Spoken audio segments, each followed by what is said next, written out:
Good evening, everyone. I want to begin this evening by expressing my condolences to the Bush family on the passing of a great man, President George H.W. Bush.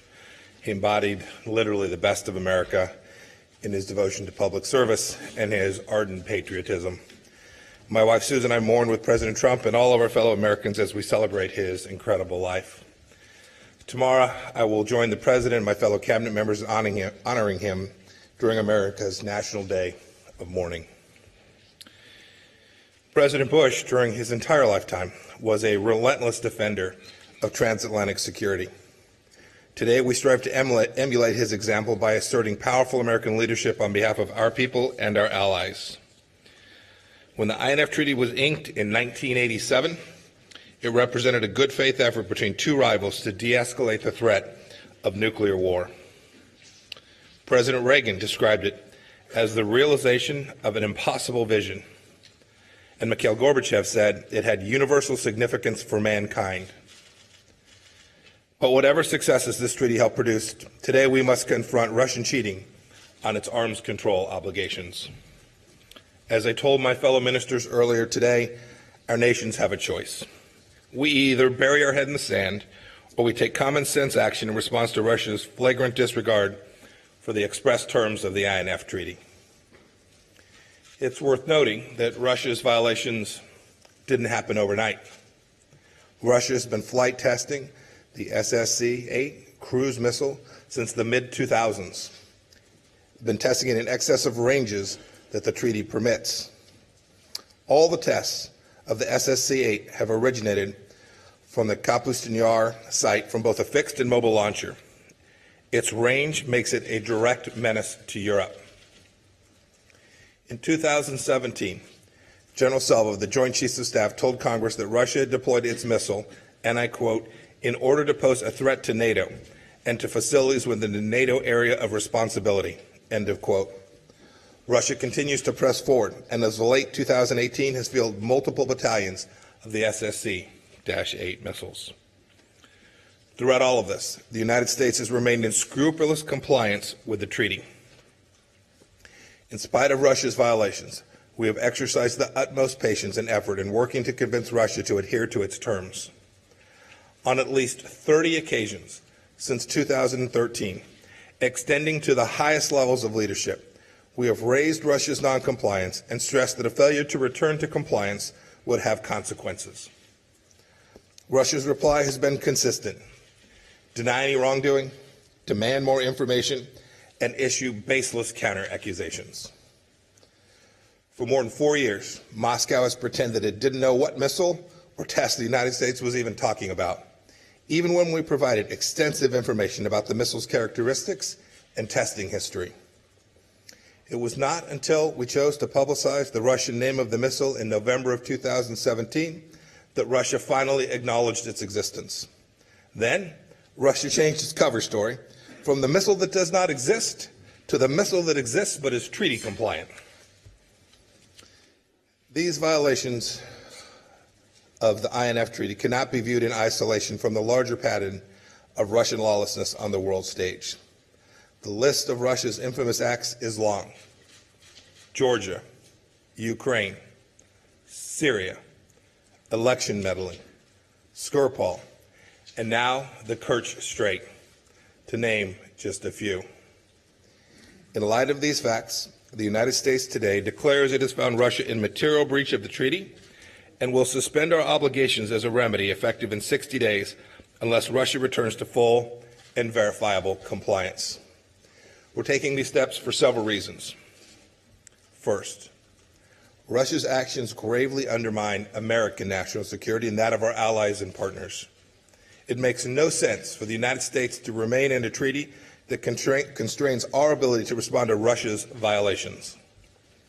Russia has reversed the trajectory of diminishing nuclear risk in Europe, where America has tens of thousands of troops and where millions more American civilians are living and working. These Americans live and work alongside many more millions of Europeans who are put in danger by Russian missile systems. Second, while Russia is responsible for the demise of the treaty, many other states, including China, North Korea, and Iran, are not parties to the INF Treaty. This leaves them free to build all the intermediate range missiles that they would like. There is no reason the United States should continue to cede this crucial military advantage to revisionist powers like China, in particular when these weapons are being used to threaten and coerce the United States and its allies in Asia. You know, if you ask the question why the treaty wasn't enlarged to include more nations, including China, keep in mind that it has been tried 3 times without any success already, and it has failed each time. Third, inertia will not drive policy in the Trump administration. As President Trump has made clear, and as I spoke about this morning, the United States will not support international agreements that undermine our security, our interests, or our values. Finally, and I want to be clear about this, America is upholding the rule of law. When we set forth our commitments, we agree to be bound by them. We expect the same of our treaty counterparts everywhere, and we will hold them accountable when their words prove untrustworthy. If we do not, we'll get cheated by other nations, expose Americans to greater risk, and squander our credibility. Earlier today, I spoke on America's enduring leadership role in the international order, and I reiterate that powerful American leadership means never abandoning our responsibility to protect our security and our nation's sovereignty. I've stated our position in no uncertain terms. The United States remains hopeful that our relationship with Russia can get on better footing. With that being said, the burden falls on Russia to make the necessary changes. Only they can save this treaty. If Russia admits its violations and fully and verifiably comes back into compliance, we will, of course, welcome that course of action. But Russia and Russia only can take this step. We appreciate NATO's strong support for the United States decision, as expressed in this statement released today. The United States and our NATO allies stand vigilant that Russia's lawless conduct will not be tolerated in the realm of arms control or anywhere else. Thank you. Questions. The first one goes to Terry Schultz from Deutsche Welle. Terry. Hi, thank you. Secretary Pompeo, I'm here. Gotcha. What does this mean concretely? What will the next steps be? Are you just waiting the 60 days and hoping that Europe can help pull Russia back into compliance? How exactly will this play out now? And then does the 6 months start in 60 days? Just a few more details on that. Thank you. You bet.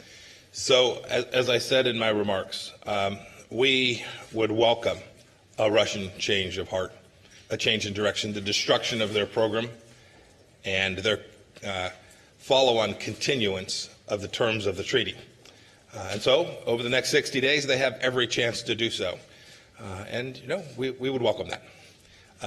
I will tell you, our European partners appreciate that extra time. We work closely with them. They ask for an extended period, and we, in our efforts to make sure that we had complete unity, and I will tell you, as you speak to the other 28 ministers who are here today, there is complete unity around this. We believe this is the right outcome. The 6-month period will begin to run 60 days from now. During this 60 days, we will still not test or produce or deploy any systems, and we'll see what happens during this 60-day period. We've talked to the Russians a great deal. We're hopeful they'll change course, but there's been no indication to date that they have any intention of doing so. Jessica Donati from Wall Street Journal.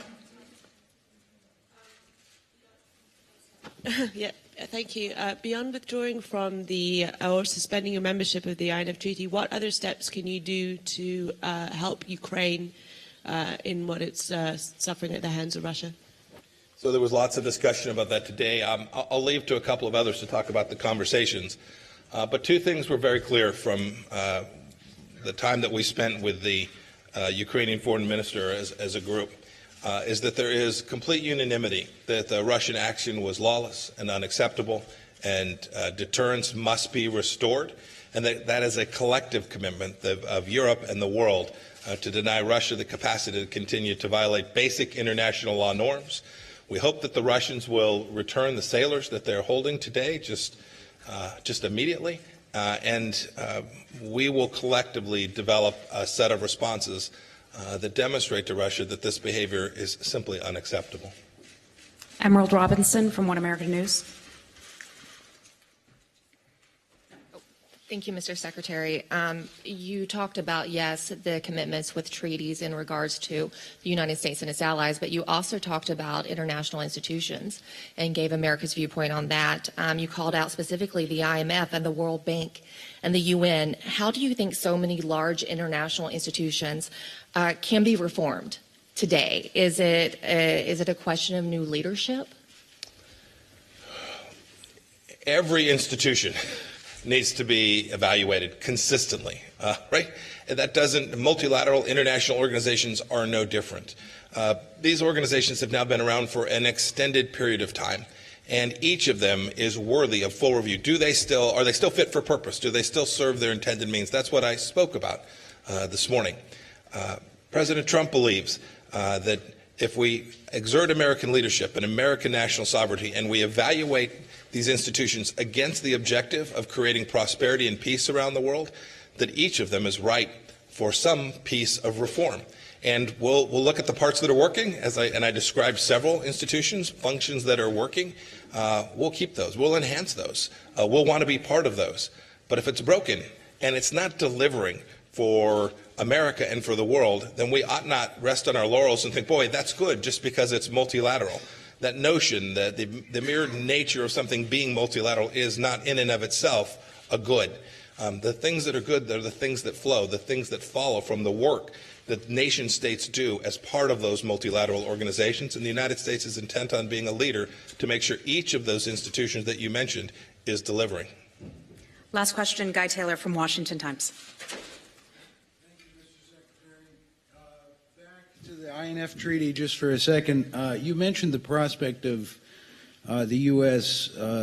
Developing and deploying systems that would otherwise be in violation of the treaty. From a strategic perspective, is that kind of deployment something that the Trump administration is really now preparing to do? And can you speak perhaps to European concerns about the prospect of the deployment of mid-range nuclear weapons across Western Europe, for instance, that have been banned by this treaty for so long? So I can say two things about that today. European nations can rest assured that as we prepare how we will all protect and create stability in Europe and around the world from the threat of intermediate nuclear range missiles and those in particular from Russia, that we will be working closely with our European allies and other allies throughout the world who are also threatened by these missile systems. And so it won't come to a surprise to anyone what the United States is thinking, how we're approaching it, and we will look for their assistance, their help, their inputs in how to develop a security architecture, that actually delivers. I mean, just to be clear, we had a treaty that had two parties, only one of which was compliant. That's not an agreement.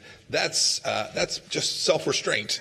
And it strategically no longer made sense to remain in that position, and we'll develop our course forward. I don't want to say much about what the United States policy is going to be, because there are lots of folks still to talk to. And I will also leave to the Department of Defense the nature and work that they're doing on systems that will ultimately potentially be non-compliant.